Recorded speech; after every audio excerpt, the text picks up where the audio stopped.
Are you tired of money worries keeping you up at night? Even though you work hard, plan carefully, and try to do everything you're told? What if the secret to true financial peace isn't about earning more money, but about changing the way you think about money? In this video, we're diving into ancient Buddhist wisdom, teachings that are over 2,500 years old, yet are more relevant today than ever before. You'll discover surprisingly practical ways to transform your relationship with money, moving from endless stress, fear, and anxiety to calm, clarity, and genuine abundance. So take a deep breath, slow down, and let's begin. The modern world teaches us one powerful belief: more money equals more happiness. From the time we're kids, we're conditioned to chase success, status, and financial security. We're told that if we just earn enough, save enough, or invest enough, then we'll finally feel safe. But just look around you. Despite higher incomes, better technology, and endless opportunities, anxiety about money has never been higher. People are constantly worried about losing their job, paying the bills, comparing their lifestyle to others, or not feeling successful enough. And here's the painful truth. Money stress is rarely about the money itself. It's about fear. It's about attachment. It's about the belief that our self-worth depends on what we own. This is where Buddhist wisdom offers a radically different perspective. The Buddha taught that all suffering arises from craving and attachment. And this doesn't just mean attachment to people, but also attachment to outcomes, identities, and yes, possessions. Money itself is not the problem. The problem is the mental grip we place on it. We find ourselves saying things like, "I'll be happy when I earn more," or "If I lose this money, I'll be completely ruined." We start to believe that our value as a person depends on our financial success. Buddhism has a word for this: tanha, which means craving or thirst. And this craving doesn't bring peace, it creates a constant state of restlessness. The more we cling to money, the more anxious we become. We develop a deep fear of losing what we have. But here's the key insight. True peace doesn't come from controlling money. It comes from understanding it. Now, one of the most common misunderstandings about this is the idea that if you practice non-attachment, it means you shouldn't want money or you should be poor. And that's absolutely not true. Buddhist non-attachment does not mean rejecting wealth or living in a state of lack. It means not letting wealth define your inner state. You can still earn money, save money, and invest wisely, all without allowing money to control your emotions. Think of money like holding water in your hands. When you hold it gently, it serves you. But when you grip it too tightly, it just slips through your fingers.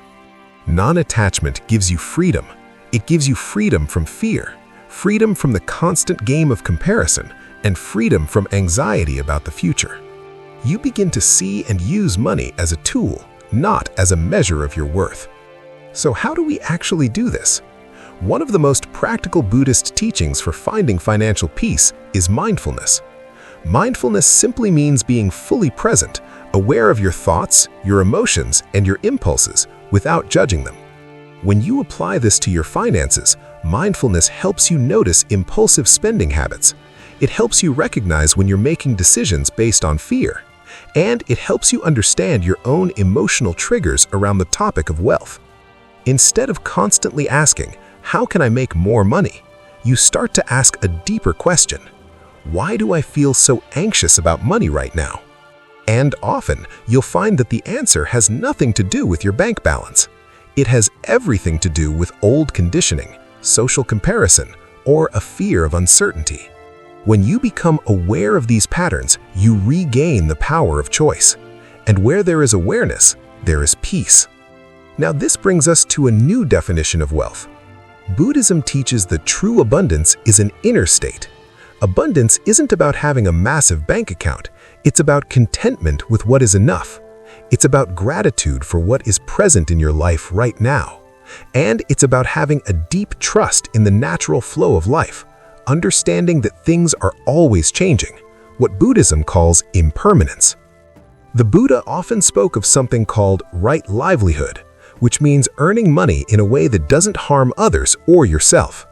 When your work aligns with your core values, money feels lighter, the stress around it reduces, and your overall satisfaction with life increases. You stop chasing wealth blindly and instead start building a life of genuine balance. And paradoxically, when your fear decreases, your clarity increases. And that clarity often leads to much better, wiser financial decisions. So let's make this really practical. Here's a simple Buddhist-inspired practice you can try starting today.